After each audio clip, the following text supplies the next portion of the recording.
Amen. Alléluia, alléluia. Alléluia. Le Seigneur dit, y a-t-il un autre Dieu que moi?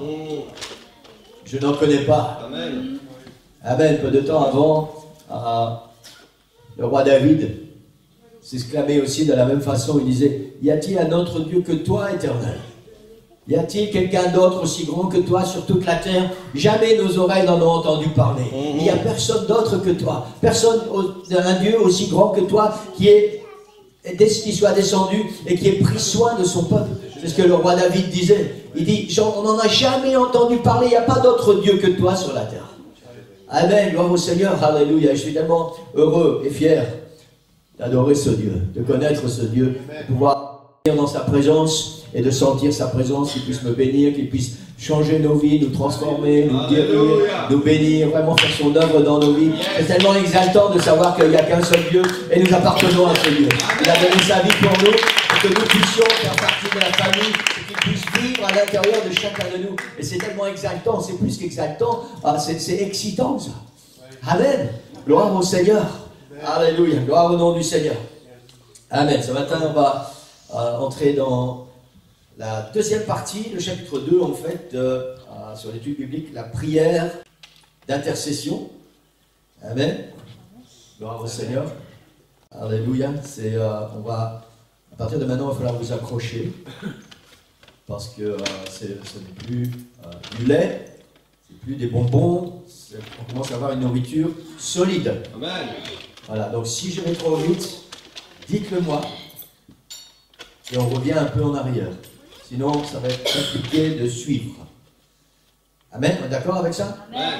N'hésitez pas, hein, c'est pas parce que je suis derrière le petit, je pourrais très bien me mettre là. Si jamais il y a quelque chose que vous n'avez pas bien compris, n'hésitez pas à demander. Sinon, après, vous êtes foutus. C'est comme à l'école en mathématiques, principalement, s'il y a une clé que vous n'avez pas comprise, c'est fini. Vous ne saurez jamais aller plus loin. Jamais. Amen, gloire au Seigneur. Le verset clé pour cette deuxième partie, c'est dans Hébreux chapitre 7, verset 25. C'est aussi pour cela, donc on parle de Jésus ici, c'est aussi pour cela qu'il peut sauver parfaitement ceux qui s'approchent de Dieu par lui, étant toujours vivant pour intercéder en leur faveur. Nous sommes toujours dans ce domaine de l'intercession. Dans la leçon précédente, nous avons appris que l'intercession, c'est entre autres le fait de prier pour les autres. Un intercesseur est quelqu'un qui se met à la place d'un autre ou qui plaide le cas d'un autre. Lorsque vous priez de cette façon, vous intercédez.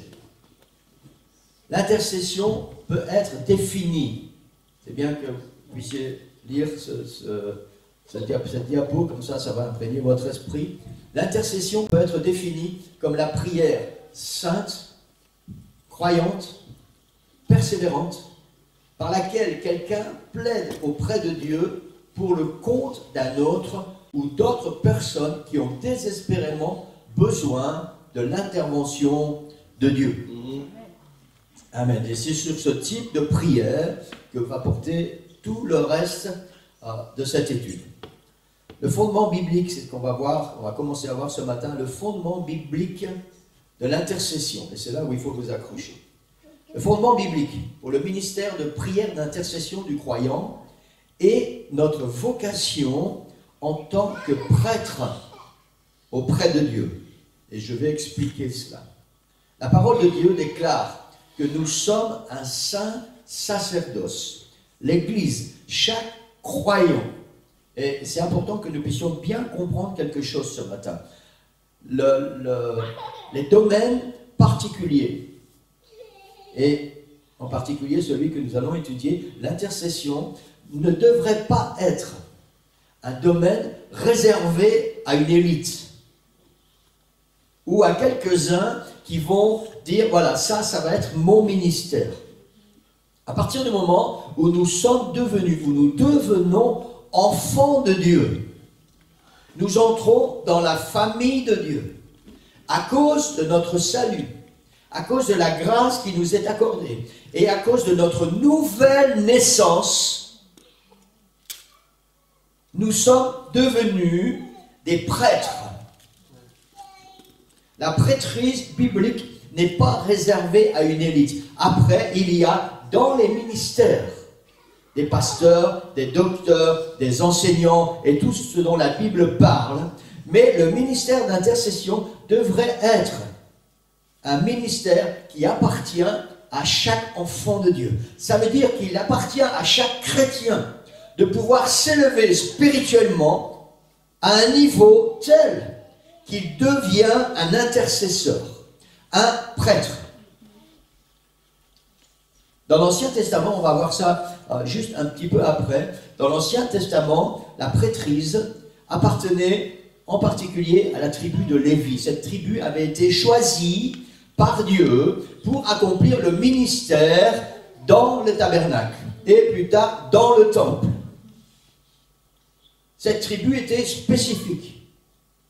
Dans la nouvelle alliance, c'est-à-dire dans notre alliance, l'époque dans laquelle nous vivons, à cause du fait que Jésus est venu accomplir la loi, la Bible dit que nous sommes tous, en tant qu'enfants de Dieu, nous sommes tous devenus des sacrificateurs avec Christ. Ça veut dire que nous sommes tous appelés à accomplir le service à l'autel.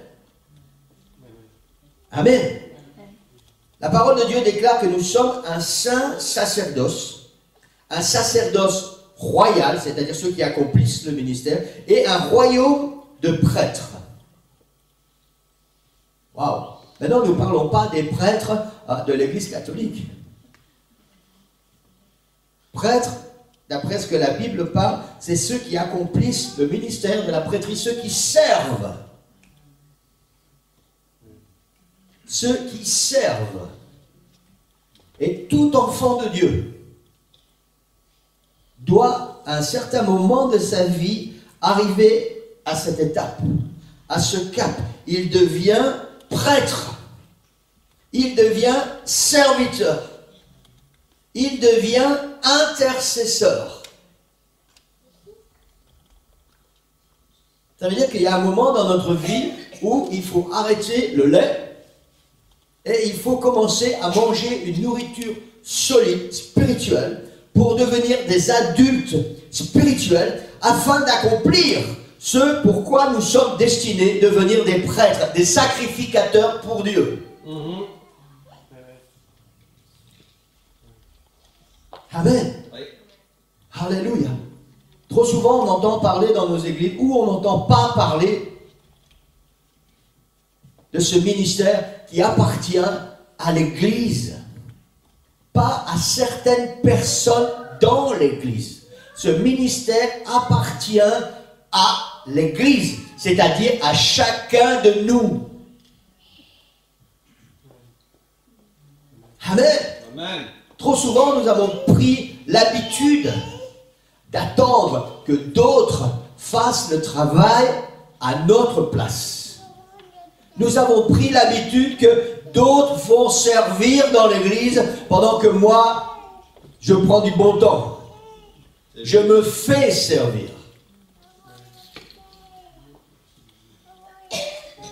Amen. La marche avec Dieu, la véritable vie spirituelle, la véritable marche avec Dieu doit nous amener à un certain moment de notre vie spirituelle à devenir des prêtres, des sacrificateurs, des intercesseurs. Amen. Amen. Alléluia. Alléluia. Vous savez, ce grand commandement que Jésus a donné, on appelle ça la grande commission. Hein, quand Jésus dit, allez par tout le monde et faites de toutes les nations des disciples. Ça veut dire quoi? Devenez sacrificateurs. Accomplissez un travail. Tenez-vous entre le monde et moi pour que ma grâce soit répandue et que le monde soit sauvé. Amen. Gloire au Seigneur. Et je vais être gentil au travers de cette étude biblique. Je ne vais pas aller trop profond.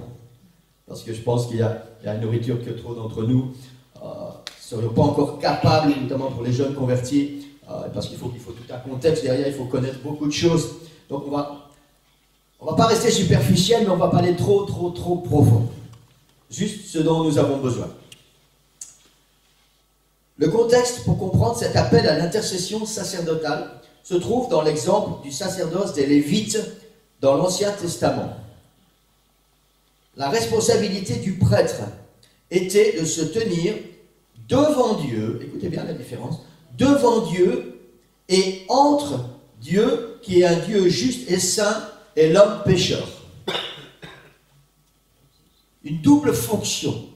Le prêtre, le sacrificateur, devait se tenir devant Dieu, mais sa position faisait que entre Dieu et lui, il y avait le peuple. Nous parlons ce matin d'intercesseur.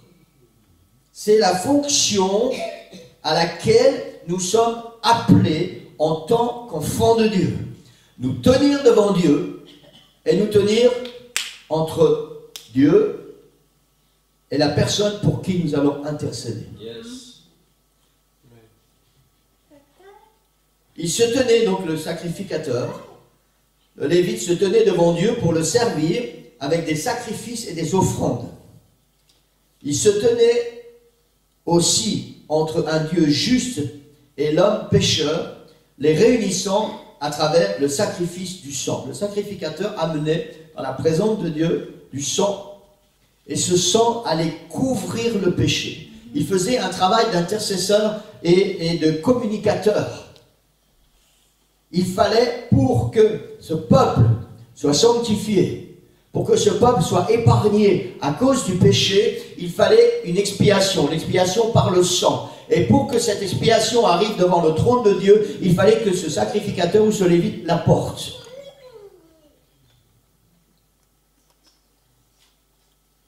Au travers du Nouveau Testament, au travers du sacrifice de Jésus, nous, en tant que prêtres, en tant qu'intercesseurs, nous n'avons plus à apporter des sacrifices avec du sang. Le sacrifice que nous apportons, c'est notre vie. Amen.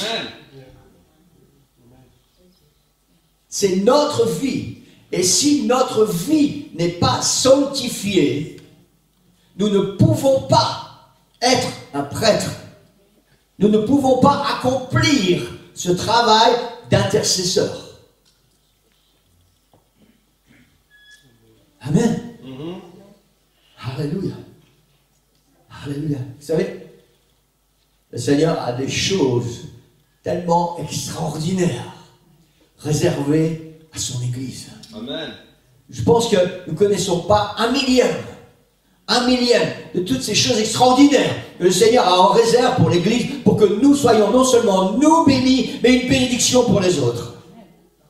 Et vous savez, tout ça, mis ensemble, nous amène dans la présence de Dieu.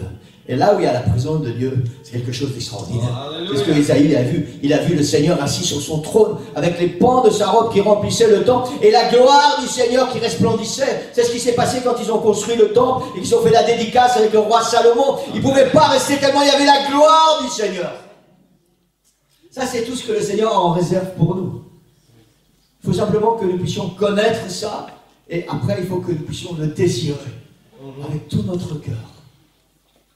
Amen. Quelqu'un dit Amen. Amen. Amen. Gloire au Seigneur.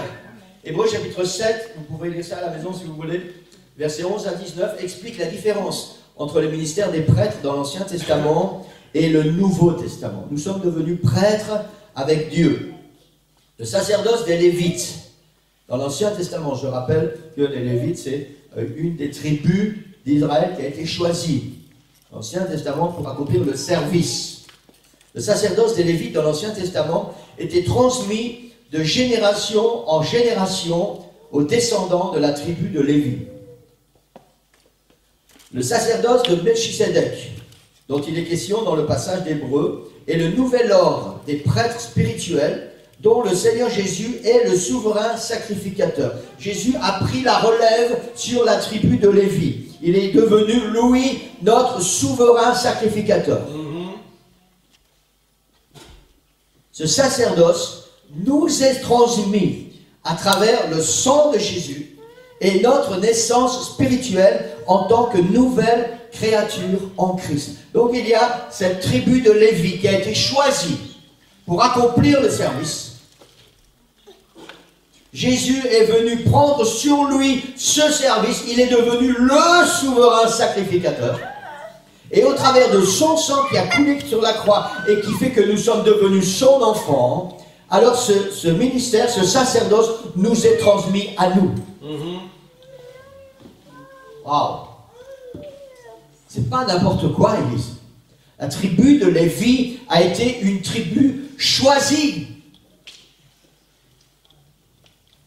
Nous ne sommes pas n'importe qui. Au travers du sang de Jésus qui a coulé à la croix et du fait que nous avons accepté Jésus comme notre Seigneur et notre Sauveur, nous avons nous aussi été choisis pour devenir des sacrificateurs, des hommes et des femmes qui allons nous tenir devant la présence de Dieu afin de pouvoir intercéder pour ceux qui ont besoin de lui. Amen.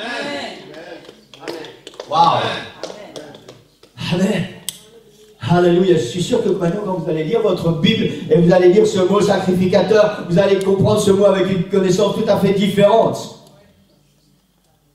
La Bible n'emploie pas le féminin pour sacrificateur. Et mes sœurs, vous êtes des sacrificateurs pour Christ. Amen. Alléluia, gloire au nom du Seigneur. Alléluia. L'intercesseur modèle.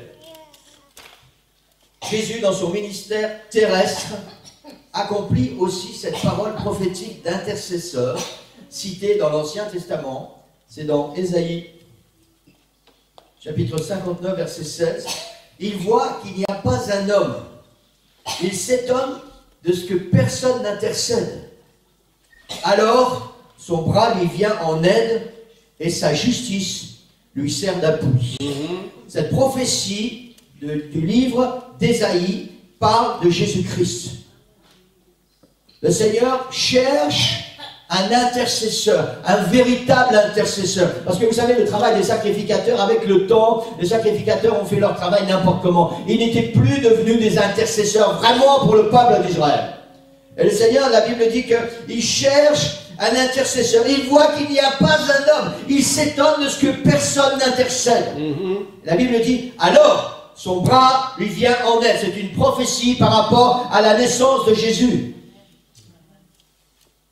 Amen. Le sacrifice de la croix va accomplir cette œuvre d'intercession entre Dieu et l'homme pécheur, tout comme le faisaient les prêtres de l'Ancien Testament.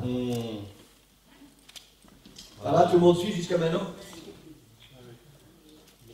Il n'y a pas de main levée, donc c'est que ça va. Amen. Alléluia. 1 Timothée 2,5 nous dit, car il y a un seul Dieu, un seul médiateur entre Dieu et les hommes, Jésus. Romains 8, 34, Christ est mort, bien plus, il est ressuscité, il est à la droite de Dieu. Je vous rappelle que la droite de Dieu signifie la position d'autorité et de puissance, et il intercède pour nous. Et donc, vous savez, le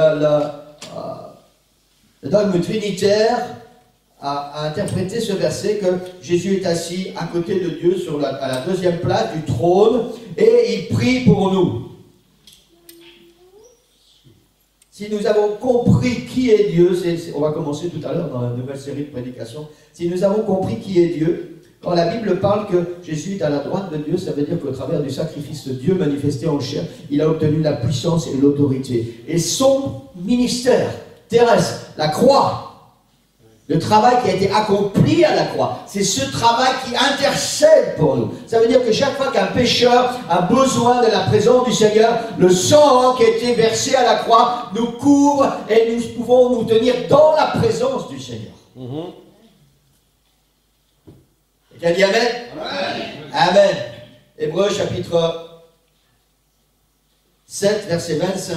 C'est aussi pour cela qu'il peut sauver parfaitement ceux qui s'approchent de Dieu par lui, étant toujours vivants pour intercéder en leur faveur. Amen. Au cas où vous auriez un doute, la Bible nous dit, et les disciples étaient témoins de ces choses et ils étaient dans l'étonnement, que Jésus est mort, mais il est ressuscité et il est monté au ciel vivant.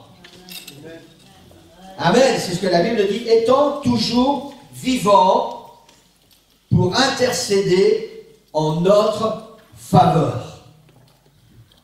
Alléluia. Jésus réconcilie l'homme pécheur et le Dieu juste à travers le sacrifice de son sang pour les péchés. Le sang des animaux n'est plus nécessaire comme c'était le cas dans l'Ancien Testament. Vous savez, une chose qui va se passer, c'est que dès que le troisième temple va être reconstruit, les Juifs vont recommencer ce qu'on appelle le sacrifice perpétuel. Ils vont recommencer le sacrifice des animaux. Et c'est ça qui va créer cette dernière guerre. C'est ça qui va faire que toutes les nations vont se monter contre le peuple d'Israël. Parce que le fait de rétablir des sacrifices et d'offrir des sacrifices d'animaux va être en abomination aux habitants de la terre. Et l'homme n'a plus besoin de ça.